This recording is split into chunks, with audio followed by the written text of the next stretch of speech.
بسم اللہ الرحمن الرحیم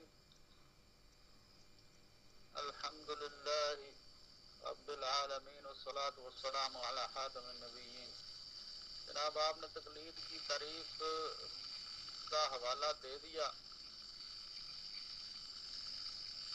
جس کا بھی دیا خیر دے دیا، مگر آپ نے جو ہے وہ استثناء جو ہیں وہ پھر اپنے ہی حساب سے بتائے ہیں، کسی بھی اپنے مجتہد کا حوالہ نہیں دیا۔ تو یہ اس چیز کو نوٹ کریں اور تقلید کی جامع اور مانع قسم کی تعریف بتائیں، اور اس کے استثناء بھی آپ نے بتانے ہیں جو آپ نے نہیں بتائے۔ اس کے بعد آپ نے ایک اور جو ہے وہ شاید میں اسے تذب بیانی ہی کہوں گا جو آپ نے کی، آپ نے کہا کہ تقلید صرف فروعی معاملات میں ہوتی ہے، جبکہ محند علی المفند آپ کے ہیں عقائد علماء اہل سنت دیوبند کی کتاب ہے جی، فخر المحدثین حضرت مولانا خلیل احمد سہارنپوری، چھاپا ہے دارہ اسلامیات 190 نارکلی لاہور، صفحہ نمبر اس کا 29۔ اس کے اوپر واضح طور پہ یہ چیز لکھی ہوئی ہے کہ ہم اور ہمارے مشائخ اور ہماری ساری جماعت بحمدللہ تعالی فروعات میں مقلد ہیں۔ مقتداء خلق حضرت امام حمام، امام ابو حنیفہ نعمان بن ثابت رضی اللہ عنہ کے اور اصول اور اعتقادیات میں پیرو ہیں امام ابو الحسن اشری اور امام ابو منصور ماتریدی کے، اور اسی طرح طریق ہائے صوفیہ میں جو سلسلہ عالیہ نقش بندیہ اور طریقہ ذکیہ مشایخ چشت مذاہب چل سے حضرت قادریہ سوروردیہ وغیرہ ہوں۔ تو جناب آپ نے سب سے پہلے تو یہ بات ہی غلط کی ہے کہ آپ صرف فروعی معاملات میں تقلید کرتے ہیں، جبکہ آپ تو عقائد میں بھی مقلد ہیں۔ آگے آپ نے بات کی ہے تو اسے ذرا میں اس کی وضاحت چاہوں گا۔ اس کے بعد آپ نے جو بات کی ہے وہ کی ہے تقلید مطلق کی اور تقلید شخصی کی۔ تو جو آپ نے حوالہ دیا تھا فتاوی ثنائیہ کا، تو اس میں واضح طور پہ یہ جو لکھا ہوا ہے کہ تعریف انہوں نے کی ہے، اور تعریف بھی انہوں نے جو کی ہے وہ سبکی کے حوالے سے کی ہے، اور اس کے بعد انہوں نے لکھا ہے اور مزید برآں شرح جمع الجوامع کے حوالے سے انہوں نے تعریف کی ہے، اور اس کے بعد انہوں نے لکھا ہے کہ تقلید مطلق یہ ہے کہ بغیر تعین کے کسی عالم سے مسئلہ پوچھ کر عمل کیا جائے۔ تو جب ہم بات یہ کرتے ہیں کہ بغیر تعین کے کسی عالم سے مسئلہ پوچھ کر عمل کیا جائے، تو اس میں یہ بات کہیں نہیں آتی کہ عالم بغیر دلیل کے بات کرے گا۔ یہاں پہ یہ چیز آپ نوٹ کریں کہ کسی عالم سے مسئلہ پوچھا جائے تو وہ بغیر دلیل کے ہمیں مسئلہ بتائے گا، جبکہ تقلید شخصی جو ہے اس میں فرق یہ ہے کہ کسی خاص شخص، کسی معین شخص کو خاص شخص متعین کر لیا جائے اور کہا جائے کہ میں اس کی تقلید کروں گا، میں صرف اسی کی بات مانوں گا اور کسی کی بات نہیں مانوں گا۔ تو یہ ان میں تھوڑا سا فرق ہے۔ جب آپ تھوڑا سا جامعہ اور معنی قسم کی تعریف کریں گے جناب، تو پھر جو ہے وہ اس معاملے کو میں فرق آپ کو سمجھ آ جائے گا۔ اس کے بعد مزید آپ نے کہا کہ امام ابو حنیفہ آپ کے جو ہیں ان کی آپ کئی باتوں میں آپ رد بھی کرتے ہیں ان کو، جیسے کہ رضا کی مدت کے بارے میں آپ نے کہا یا عقیقے کے بارے میں آپ نے کہا۔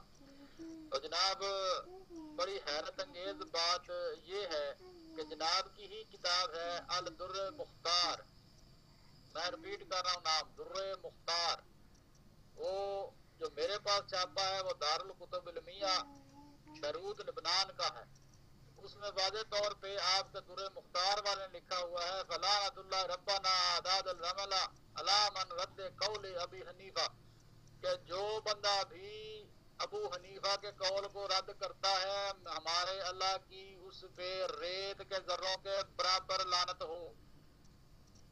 آپ کہہ رہے ہیں کہ آپ ابو حنیفہ کے قول کو رد بھی کرتے ہیں، مگر آپ کے مجتہد جو ہیں جن کا نام جو ہے جی محمد بن علی بن محمد عبد الرحمن الحنفی الحسکفی ہے، وہ یہ بات لکھ رہے ہیں اس میں کہ ریت کے ذروں کے برابر اس بندے پہ لعنت ہو جو کہ ابو حنیفہ کے قول کو رد کرتا ہے۔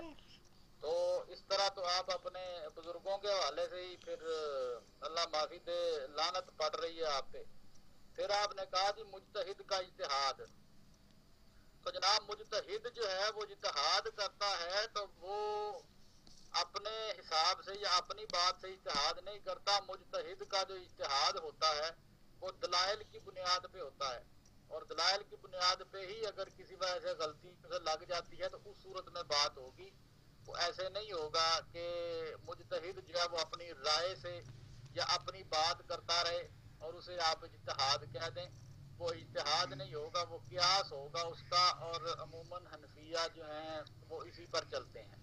باقی اجتہاد کرنے والا یا مجتہد جو ہے وہ اجتہاد کرے گا تو وہ دلائل کے تحت ہی اجتہاد کرے گا, وہ اپنے طور اجتہاد نہیں کر سکتا. ہمارے نزدیک جبکہ آپ کے نزدیک تو ایسا بھی اجتہاد ہو جاتا ہے. باقی رہ گئی بات, آپ نے کہا کہ اللہ اور اس کے رسول کی طرف رجوع کرنے پر بھی اگر معاملہ حل نہ ہو, اللہ اور اس کے رسول کی طرف رجوع کرنے پر بھی معاملہ حل نہ ہو. آپ نے شاید اس کا کوئی حوالہ بھی دیا تھا, میں تھوڑا سا آپ سے اس سلسلے میں چاہوں گا تھوڑا سا مجھے دوبارہ یہ ریپیٹ کر دیں کہ آپ نے حوالہ کس کا دیا تھا اس معاملے میں. میں نے آپ سے کہا تھا کہ امام شافعی جب دلیل دیتے ہیں تو امام شافعی بھی دلیل قرآن و حدیث سے ہی دیتے ہیں. اس کی مثال اس طرح سے ہے, میں سر یہ عرض کر رہا ہوں کہ آپ نے کہا تھا اللہ اور اس کے رسول کی طرف رجوع کرنے پر بھی اگر مسئلہ حل نہ ہو, تو اس میں آپ نے کوئی حوالہ دیا تھا, میں وہ حوالہ نہیں حوالہ میں نے نہیں دیا تھا. میں نے تو آپ سے یہ بتایا کہ بھائی آپ نے ویسے جنرل بات کی تھی, میں نے ایک اپنی بات کی ہے, دلیل میں نے آپ کو دی ہے کہ مسئلہ جو ہے یقیناً امام حنیفہ رحمۃ اللہ علیہ نے اگر جو بھی مسائل نکالے ہیں وہ قرآن و حدیث سے نکالے ہیں, اپنے پیٹ سے تو گڑے نہیں ہیں. امام شافعی نے جو بھی دلائل دیے ہیں, جو بھی مسائل استنباط کیے ہیں, وہ قرآن و حدیث سے نکالے ہیں.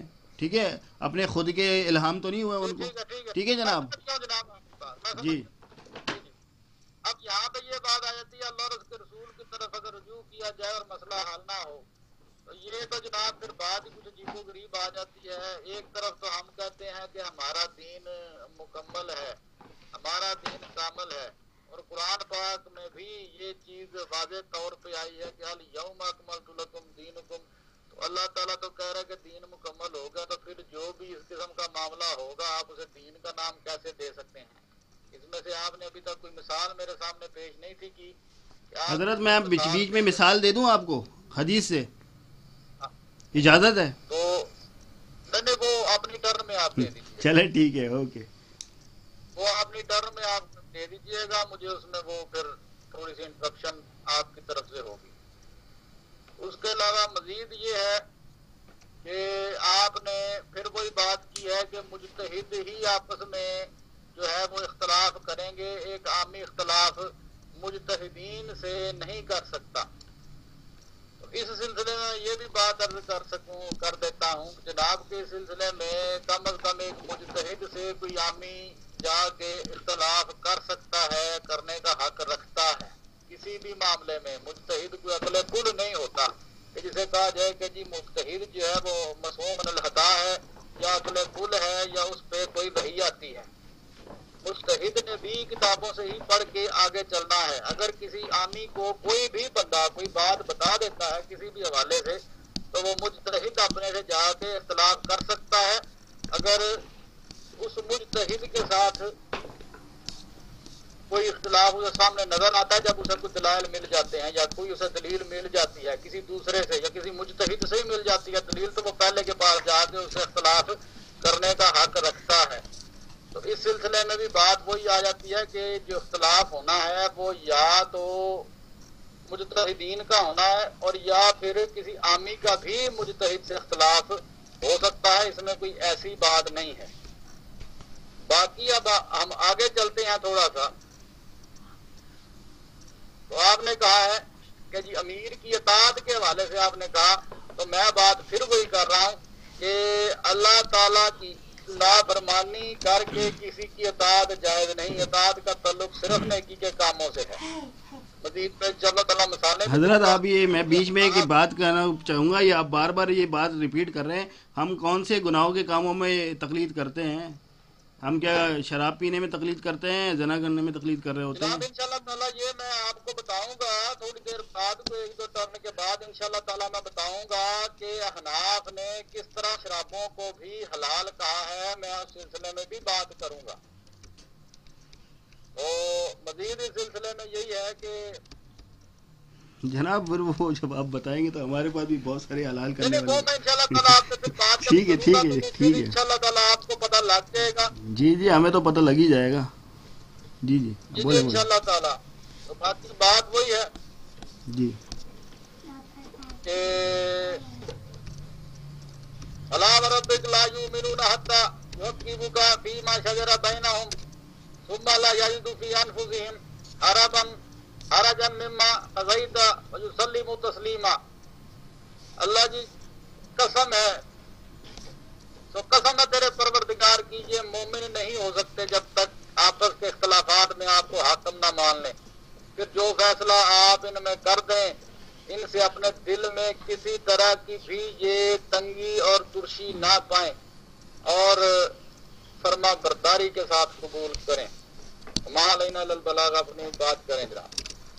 جی جناب، پہلا جو آپ کا اعتراض تھا کہ بلا دلیل بات ماننا تقلید ہے، ٹھیک ہے جناب، اور دلیل کے ساتھ بات ماننا تقلید نہیں ہے. آپ نے کہا ایک مجتہد کی سے جب آپ جو ہے رجوع کرتے ہیں تو اس سے آپ دلیل کا تقاضا نہیں کرتے. تھوڑی سی انٹرپشن چاہوں جی گا جی جی جناب. بولیں بولیں. جناب میں نے یہ عرض کی تھی کہ تقلید کی تعریف جو آپ نے کی ہے جیسی بھی کی ہے، تو جناب آپ نے جامع اور معنی قسم کی تعریف ایک تو نہیں بتائی. نمبر 2 آپ نے جناب اس کے حضرت استثناء آپ بھی تو نہیں جامع بتائی. کی بات کرتے ہیں تو بھائی آپ ہی بتا دیں. اگر آپ کو ہماری تقلید کی تعریف سے آپ جو ہے اس کو معتبر نہیں مانتے تو آپ بتا دیں بھائی. سیدھی سی بات ہے نا. اگر میں کہتا ہوں کہ 2 اور 2 جمع 2 4 ہیں، ٹھیک ہے، آپ بولتے ہو کہ نہیں بھائی آپ غلط بتا رہے ہیں، تو آپ صحیح بتا دیں. ٹھیک ہے جناب. تو اب آپ جو ہے بتا دیں کہ کیا صحیح تعریف ہوگی تقلید کی، اور اس کا حوالہ بھی دے دیے گا. جی حضرت جی اب اپنی بات جاری رکھیں جناب. چلیں میں آپ اپنی بات جاری رکھتا ہوں. تو اب اپنی بات جاری رکھیں، پھر انشاءاللہ تقلید کی تعریف میں آپ کو آپ کے ہی نہیں، اکابرین ہمارے سے دوں ایک گا. اس کا ہمارے ہی کیوں کیا ہمارے اکابرین کے بزرگان مقلد ہیں چونکہ آپ؟ آپ کیا تقلید کرتے ہیں، آپ شروع میں وہاں بات سے کیا. آپ بات کریں جہاں سے آپ جو نے دعویٰ کیا ہے. آپ نے دعویٰ کیا ہے کہ ہم کسی کے مقلد نہیں ہیں. اگر آپ نے ہمارے اکابر کی تقلید کی تعریف پیش کر دی تو اس کا مطلب تو آپ ہمارے اکابر کے مقلد ہو گئے. تو ہم میں اور آپ میں فرق ہی کیا رہا؟ ٹھیک ہے بھائی. تو آپ کا دعویٰ، اپنا دعویٰ یاد رکھیے گا. آپ کا دعویٰ ہے کہ ہم صرف قرآن و حدیث پہ عمل کرتے ہیں، باقی کسی کی نہیں سنتے، باقی کسی کی تقلید نہیں کرتے. تو میرے بھائی آپ تو اپنے دعوے کے حساب سے چلیے گا. ٹھیک ہے بھائی. دوسری بات، آپ نے کہا کہ بھائی بلا دلیل بات کی، تو آپ نے یہ بات ہو گئی کہ بھائی بلا دلیل بات ماننا تقلید ہے. تو تقلید بلا دلیل کے ساتھ جو ہے نا اگر مانا جائے تو وہ کیا ہے؟ ٹھیک ہے، آپ یہ بھی بتائیے گا. پہلے تو اس بات کا جواب دیے گا کہ بھائی تقلید کیا ہے. تقلید کے بعد پھر اس کی جو ہے نا صحیح مستند تعریف، اور وہ بھی ہمارے اکابر سے نہیں، کوئی مستند ایسے اکابر سے جس کو امت نے تسلیم کیا ہے، ہر فرقے مسلک کے لوگوں نے. ٹھیک ہے جناب. تیسری بات یہ کہ آپ جو ہے یہ بھی بتائیے گا کہ تقلید کی تعریف اگر بلا دلیل بات ماننا تقلید ہے، تو دلیل کے ساتھ آپ نے کہا کہ بھائی کسی بھی مجتہد کی تقلید پیروی کر لے، تو وہ کیا ہے؟ ٹھیک ہے. تیسری بات یہ کہ درہ مختار میں واضح طور پہ لکھا ہوا ہے کہ جو ہے امام حنیفہ رحمۃ اللہ علیہ کے قول کو چھوڑ دیتا ہے یا ان کو رد کرتا ہے، اس کے اوپر لعنت ہے. تو بھائی یہ اس صورت میں نہیں کہا ہے کہ جب قرآن و حدیث سے کوئی مجتہد استنباط کر کے امام حنیفہ رحمۃ اللہ علیہ کے قول کو رد کرتا ہے، کیونکہ امام حنیفہ رحمۃ اللہ علیہ سے ان کے اپنے شاگردوں نے کئی مسائل میں اختلاف کیا. جس طرح سے امام بخاری سے اختلاف کیا ہے امام ترمذی نے. جب امام بخاری سے امام ترمذی اختلاف کر سکتے ہیں، بالکل اسی طرح سے امام ابو حنیفہ سے امام محمد اور امام ابو یوسف نے اختلاف کیا ہے. تو مجتہد سے تو اختلاف کر سکتا ہے، جس طرح ڈاکٹر سے اختلاف کر سکتا ہے. اگر ایک ڈاکٹر بولتا ہے کہ پیناڈول جو ہے وہ سر درد کی دوا ہے، ٹھیک ہے جناب، دوسرا بولتا ہے کہ نہیں پیناڈول نہیں ڈسپرین بہتر ہے، اس کی نظر میں دلیل وہ کیا پیش کرتا ہے؟ بولتا ہے کہ بھائی میں نے اس کو تجربہ کیا ہے، یہ زیادہ بہتر دوا ہے. اور دوسرا ڈاکٹر بولتا ہے نہیں پیناڈول. ٹھیک ہے. تو میری بات جی جی ہلو، جی جی 5 منٹ کی ذرا بریک چاہوں گا، جی جی جی 5 منٹ کی بریک چاہوں گا. یہ 54 منٹ ہوئے ہیں، انشاءاللہ تعالیٰ 2 منٹ آپ کو اور میں دوں گا. میں ذرا 5 منٹ بعد حاضر ہوتا ہوں. جی جی جی.